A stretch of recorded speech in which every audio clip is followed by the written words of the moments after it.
ഏതെങ്കിലും റിസോർട്ടിൽ ഒരു ദിവസം സ്റ്റേ ചെയ്ത് അവിടെയുള്ള എല്ലാ സാധനങ്ങളും അടിച്ചു മാറ്റാൻ പറ്റുമോ? ഒന്നും നോക്കില്ല കേട്ടപ്പാടെ ഞാനും അജ്മൽ നേരെ വണ്ടി എടുത്തോണ്ട് പോയിട്ട് അല്ല അജ്മൽ നമ്മൾ എങ്ങോട്ട് പോകുമ്പോ ഇവിടെ അടുത്തുണ്ട് മട കുറച്ച് ദൂരം പോയാലോ? മൂന്നാർ ബുക്ക് ചെയ്താലോ റിസോർട്ട്? ഒന്നും നോക്കണ്ട, നമുക്ക് മൂന്നാറിലുള്ള റിസോർട്ടാണ് ബുക്ക് ചെയ്യാം. ക്ലൈമറ്റ് നോക്കണ്ട, അടിച്ചു മാറ്റാൻ എന്തിനാ ക്ലൈമറ്റ്? നേരെ പെട്രോൾ നമുക്ക് ഫുൾ ടൈം കൊടുത്ത് നേരെ വിട്ടു മൂന്നാർക്ക്. റിമോട്ട് അങ്ങനെയാണെങ്കിൽ എന്റെ പേര് 2 ബൾബ് ഫീസ് ആക്കണം, അത് കൊടുന്ന് അടിച്ചാറ്റണം. ഏതായാലും പോയി മൂന്നാർ ഗ്യാപ്പ് റോഡ് നമ്മളേതായാലും ബുക്ക് ചെയ്ത് റിസോർട്ടിന്റെ അടുത്ത് തന്നെ നേരെ റിസോർട്ടിന്റെ ഉള്ളിൽ അടിച്ച് മിന്നടി കയറി വരും. ഞങ്ങൾ നല്ല റിസോർട്ടിന്റെ ഉള്ളിൽ റൂം ബുക്ക് ചെയ്തതിന് കോയ എന്നുള്ള പേരിലാണ്ട് പറഞ്ഞു അവനോട്. ഏതായാലും നമുക്ക് റൂം എടുക്കിട്ട് എന്റെ പേര് കോയ, അജ്മലിന്റെ പേര് മുഹമ്മദ് കോയ. അവൻ വിചാരിച്ചിട്ടുണ്ടാവും 2 കോയ. റൂം കണ്ടി കയറിയപ്പോഴും എന്തൊക്കെ സാധനം എടുക്കുക ഞങ്ങൾക്ക് അങ്ങോട്ട് കൺഫ്യൂഷൻ പേര് മൊത്തത്തിലൊന്ന് നോക്ക പെട്ടെന്ന്. എന്തായാലും ഞാൻ റൂമിന്റെ ജനാലൊക്കെ ഒന്ന് മാറ്റിക്കിട്ട് അജ്മൽ ഇങ്ങോട്ട് നോക്കട്ടെ, നമ്മളെ അൽവാസിയുടെ ആള് കൊള്ളാലോ. സെലീമാക്ക റോട്ടിൽ കൂടെ പോയാൽ എല്ലാ പെണ്ണുങ്ങളും റാഞ്ചി കൊണ്ടുപോകും. ഞങ്ങളിത് റൂമിന്റെ പുറത്ത് കണ്ടി നാളെ 11 ഇവിടുന്ന് ഇറങ്ങാനാണ്. അതിന്റെ മുന്നേ സാധനങ്ങളൊക്കെ ഒന്ന് സെറ്റ് ചെയ്തേക്കണം. ഞാൻ വന്നാൽ നിങ്ങൾ ഏതായാലും ഒരു ബെഡ് എന്തായാലും അടിച്ചാൽ ഞാൻ അവിടെ വെറുതെ ഒരു ഡ്രോണ്ട് വലിച്ചാട്ടെ, ഞാൻ അന്തം വിട്ടിടും. ഒന്ന് മാറി നേട്ടാ. ദൈവമേ, ഞാൻ എന്തായി കാണുന്നത്? ഡ്യൂട്ടി ഫ്രീ ഷോപ്പിൽ പോയ പോലെ ചേട്ടാ. എല്ലാം ഫ്രീ അല്ലേ? ഇനി നീ നിന്റെ ഡ്യൂട്ടി ഉടയിക്കോ. ഷോപ്പിങ്ങിന് കൊണ്ടുപോയില്ലെന്ന് പരാതി വേണ്ട.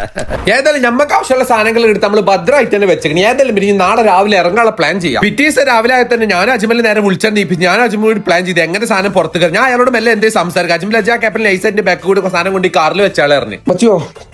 ഇതെത്ര തുടങ്ങിയിട്ട് ഞാൻ ഏതായാലും അവന്റെ റിസോർട്ടിനെ കുറിച്ച് വെറുതെ പറയാൻ ചോദിച്ചാണ് മോട്ടർ. അവൻ കുറെ കാര്യങ്ങൾ എനിക്ക് പറഞ്ഞു. ഏതായാലും നിങ്ങൾക്ക് കൂടെ പറഞ്ഞുതരാം. ഇതാണ് നമ്മൾ മൂന്നാറിൽ സ്റ്റേ ചെയ്യാൻ വന്ന മിസ്റ്റി മൂന്നാർ ബൈ D2 വരുന്ന റിസോർട്ട്. ഇടക്കിയിട്ടുള്ള റിസോർട്ടാണ്, കാണിച്ചുതരാം. ഇവിടെ നമുക്ക് ടോട്ടലി 8 റൂമാ വരെ. എല്ലാ റൂമിലും കോമൺ ഡൈനിങ് ഹാളും ഉണ്ട്. അതുപോലെ തന്നെ എല്ലാ റൂമും വിത്ത് ബാൽക്കണിയിലൂടെ. പിന്നെ ഫുൾ ഫർണിച്ചഡ് റൂമാട്ടോ, അല്ല ഫുള്ള് വെള്ള കളറൊന്നുമല്ല എല്ലായിടത്തും. പിന്നെ നമുക്ക് റിസോർട്ടിന്റെ ഫ്രണ്ടിൽ നോക്കിയാൽ നല്ല കിടിലം മൗണ്ട് വ്യൂ ഉണ്ട്. പിന്നെ റിസോർട്ടിന്റെ താഴത്ത് നോക്കിയാൽ നല്ല കിടിലം വാലി വ്യൂ. അപ്പൊ നിങ്ങൾക്ക് കൂടുതൽ എൻക്വയറിക്കോ ബുക്ക് ചെയ്യാൻ ഈ താഴെ കാണുന്ന നമ്പറിലാണ്ട് വിളിച്ചോട്. കറക്റ്റ് ലൊക്കേഷൻ വരുന്നത് മൂന്നാർ ഗ്യാപ്പ് റോഡ് ആട്ടാ. ഞാൻ ഏതായാലും അയാളാണ് മോട്ടർ കിട്ടും. ആ ഗ്യാപ്പിൽ അജ്മൽ ലൈസൻസ് ബാക്ക് വിടുന്നത്. അജ്മലെ കണ്ടപ്പോൾ വിളിച്ചു മോനെ എന്റെ വേസ്റ്റ് ചെയ്തു. ഞങ്ങൾ വീട്ടിൽ കൊണ്ടുപോകാനാണ് സാധാരണ.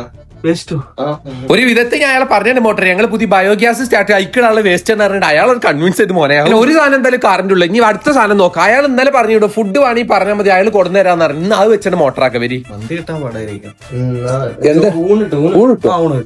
ഇന്ന് 2 ഊണായിക്കോട്ടെ. മൂപ്പരോട് 2 ഊണ് പറഞ്ഞു. മൂപ്പരിപ്പോ പോയി എടുത്തിട്ട് വരാന്നും പറഞ്ഞു. ഞാൻ പോയിട്ട് തരാം. ആയിക്കോട്ടെ. അത് കേട്ടപ്പാടെ ഒന്നും നോക്കില്ല. ഞങ്ങൾ നേരെ മേലക്കാട് കയറി ഞങ്ങൾ മാണ്ട സാധനം മൊത്തം കിട്ടും അടിച്ചു മാറ്റാൻ തുടങ്ങി. താഴത്തേക്ക് പോയി മൂപ്പരും കാണില്ല. മൂപ്പര് ഇത് കാണുമ്പോൾ വിചാരിച്ചത് എന്തൊരിതാത് ഇങ്ങനെ അല്ലെങ്കിൽ തന്നെ ആകെ ഒരു ഇതായിട്ട് ഇരിക്കപ്പെടരുത്. തലിക്കാണി തനിക്ക് ബെഡ് തലിക്കാണി ആയില്ലേ?